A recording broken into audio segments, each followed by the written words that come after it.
Welcome to the award-winning Texas Toast Podcast, your podcast home for all things Texas country. Kick back and enjoy as we toast the best in Texas country. Cheers, everyone, and I'm excited to welcome our first-time guest to the Texas Toast Podcast. I want to welcome Lyda to the podcast. Hello, gorgeous. How are you? Hi, I'm doing great. How's it going? It's going good. So Lyda is based in Galveston, Texas. So tell us about being there in Galveston and where your music takes you. Well, Galveston is a very creative place. There's so much music happening here within the past, I would say, 2 to 3 years. It's been absolutely booming, which is amazing. Good. My music is taking me all over the place. I've performed across the states, and I'm trying to go a little bit more north. I would love to be more in the hill country area, which is hopefully the goal sometime soon. But yeah, my music's taking me all over the place. But starting in Galveston has been really cool to get to know the local venues and the local music scene. Yes. And of course, y'all are getting ready for Mardi Gras there. Yes. It's I'm always I'm a big I'm deal. decorate I'm decorated back here a little bit because we're gonna have Matagorda here in Matagorda. Yeah. And inspired by what goes on in Galveston at the Mardi Gras there. Oh, cool. Yes. Kind of coastal town to coastal town. So you have a song out to streaming that you just released called Thinking About You, which caught my ear. I love your voice and your style. So where does that come from? Well, thank you very much. Yes, that's my newest release, Thinking About You. I'd have to say that my style is a little bit mixed with alternative and country. I really have a passion for both genres. So I started out listening to One Republic, Jonas Brothers, and I've transitioned into listening to more, all of the popular country that's out right now. So I wanted it to be a little alternative, but Western at the same time. So we kind of collided the two, which I ended up loving the song. I love how it sounds. It's very upbeat. Yes, it is. And I like that the way you just described your sound because it definitely works well. It definitely caught my ear and it's just pleasing to the ear as well. So how long have you been singing? Did you start young or when did music come along in your life? Oh gosh, yeah, I've been singing. Well, my family tells me that I've been singing since before I could talk. I always was singing around the house, humming, doodling little melodies. But I really started singing when I was 9. I went to my first concert, which was the Houston Rodeo, and I Of realized course. going to that, I was like, man, I want to do that. I want to be on stage. I want to sing. Um, So I've been singing basically ever since I was 9. I've been writing songs since I was 12. I taught myself how to play the guitar when I was 17, and then I finally could put my songs to an instrument after I finally, learned how to play guitar. So then I started performing shortly after that. So yeah, it's been in me since I was born, I would say. yes. So when did you jump into it professionally and start recording? So I started recording in 2016. I have a few different unreleased projects. They're physically released. I have like a CD that you can grab from my merch table if you come to my live shows, but I only have 2 songs that are released on streaming platforms right now. Okay. Had a little visitor pop in. And anyway, so yeah, well, that's good. So what are your goals right now for your music and as far as new projects coming up? So my goals right now, I've got 4 songs that are currently being produced, which I'm so excited about. I have one that's completed and the other 3 are in production. So I'm Good. setting release dates. This week, I'm actually taking the cover art for my song that's finished and then just starting to make content. It's all about making that content now. And Yes. then, so I'm really excited about releasing new music this year. I just want to get my originals out as much as possible. I've had a lot of setbacks, but I'm ready to just do it. My goals this year for music are to play bigger shows. So I Okay. would love to play festivals, the local rodeos, just Hmm. bigger stages, bigger settings, and bigger crowds. Because I want to, reach as many people as possible. That's the goal. That is awesome. That's wonderful. It sounds like you've got everything lined up. That's amazing. So, who are some of your musical influences? Like when you look at Texas country, who are some of your top people that you like to watch or listen to or have been listening to? God, Texas country. Okay, so Lacey K. Booth is one of my main. Oh, yes, yes. I Her love daddy's been in her. it forever. Yes, Jody. Yes, that's awesome. Yeah, her songwriting is incredible. Her style is incredible. I am a huge fan of Lacey K. Booth. The fact that she's from Texas is a plus. Yes, I yes. kind of watched her career go from, local to American Idol Uh-huh. to mainstream, I would say.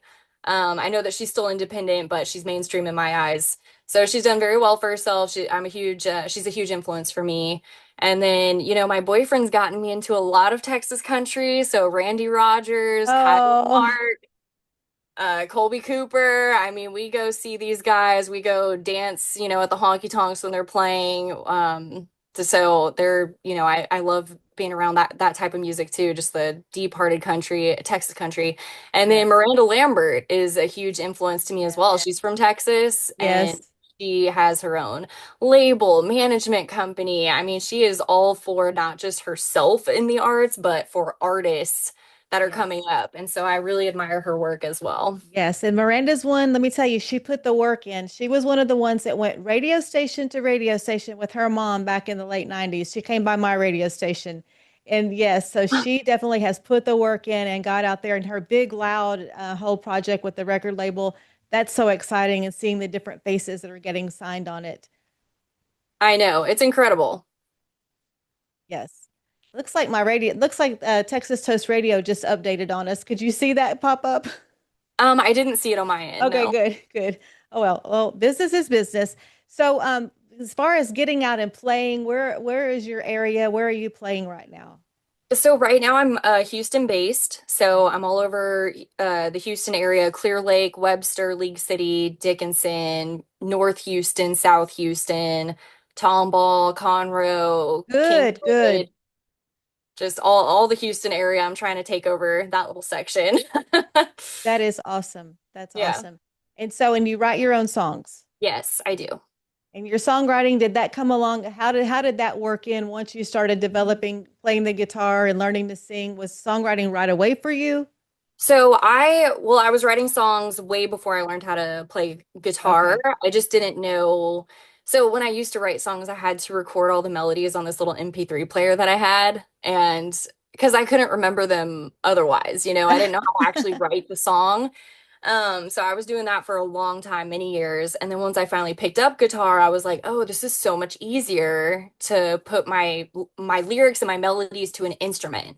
Right, So, right. my songwriting definitely came first, came before, Okay, okay. yeah. Well, that's a good thing. I admire the songwriters. That's like I'm always the kind that it's like when new music comes to me, especially when I was in radio, I would always have to flip over CDX and find out who wrote this song. And that's how you get to know your songwriters. And that's the one thing with our Texas country music industry is we have so many independent original singer songwriters. So much great songwriting comes out of our state. Yeah, it does. Yes. Well, we're looking forward to your adventure and getting out there. And so you said you do have some new music coming up. Any bucket list venues for you that you'll be looking forward to playing? Bucket list venues. Are you talking about like this year or in general?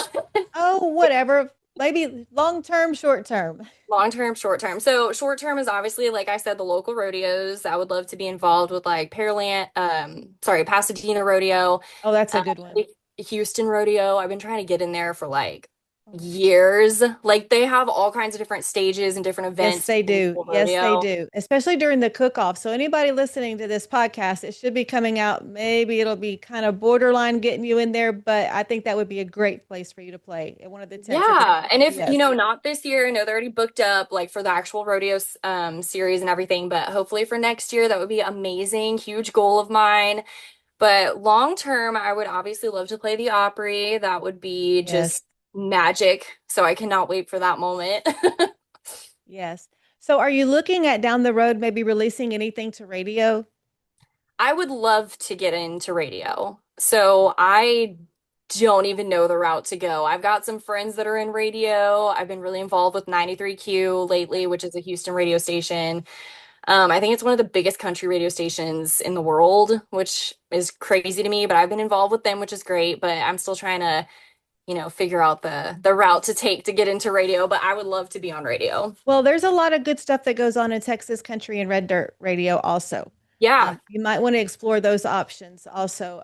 I think you would do great, but I'm just partial because I have kind of really taken to your music and getting to know you here on the podcast. But that's a whole nother horse to jump on and ride. It's a big deal. It's a big deal, but kind of not a big deal anyway. Yeah. So, but yeah, but I think that I look forward to seeing what you're going to do. And where can everyone find you?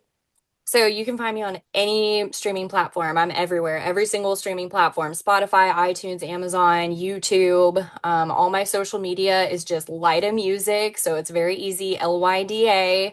Not a lot of people have that name. So if you just Google it, all of my stuff comes right up.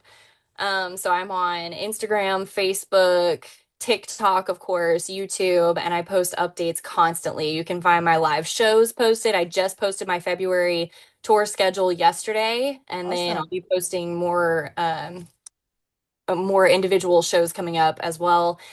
And then all my music, of course, I post all my music. Wow. Well, I'm so glad that we got to we got connected and got you on the podcast. So everyone follow along with Lyda, and I can't wait to see what's going to be coming up. So I'll be following along. Thank you so much, Miss Helen. Yeah, this is so cool. I've been seeing a lot of people on your podcast, and Oh, I there's like a difference between feeling left out and being like, why am I not on the podcast? And so I finally just shot you a message and I'm like, I don't want ever want anybody to feel like that. I'm so sorry. That's why when I got no, your message, I made sure I responded. yeah, no, no, no. You didn't make me feel left out. It was just like, why am I not doing this? Why am I not doing more of this? So I went ahead and Yes, yes, uh, yes. sent you a Well, message. everyone, yeah, yeah. Well, hopefully everyone will start picking up and start getting to know Lyda, and I look forward to what's coming in the future. Thank you so, so much. I should have new music coming out in March, so I'm so excited. Awesome, awesome. All right. Well, it was great visiting with you, Lyda, everyone. Thank you, Texas Toast. Thank you, Miss Helen. Thank you so much for joining us for this episode of the Texas Toast Podcast. And now, big news. If you're a lover of Texas country red dirt music, you can now go listen to our station, Texas Toast Radio. Log on to texastoastradio.com to hear a mix of all your Texas country favorites.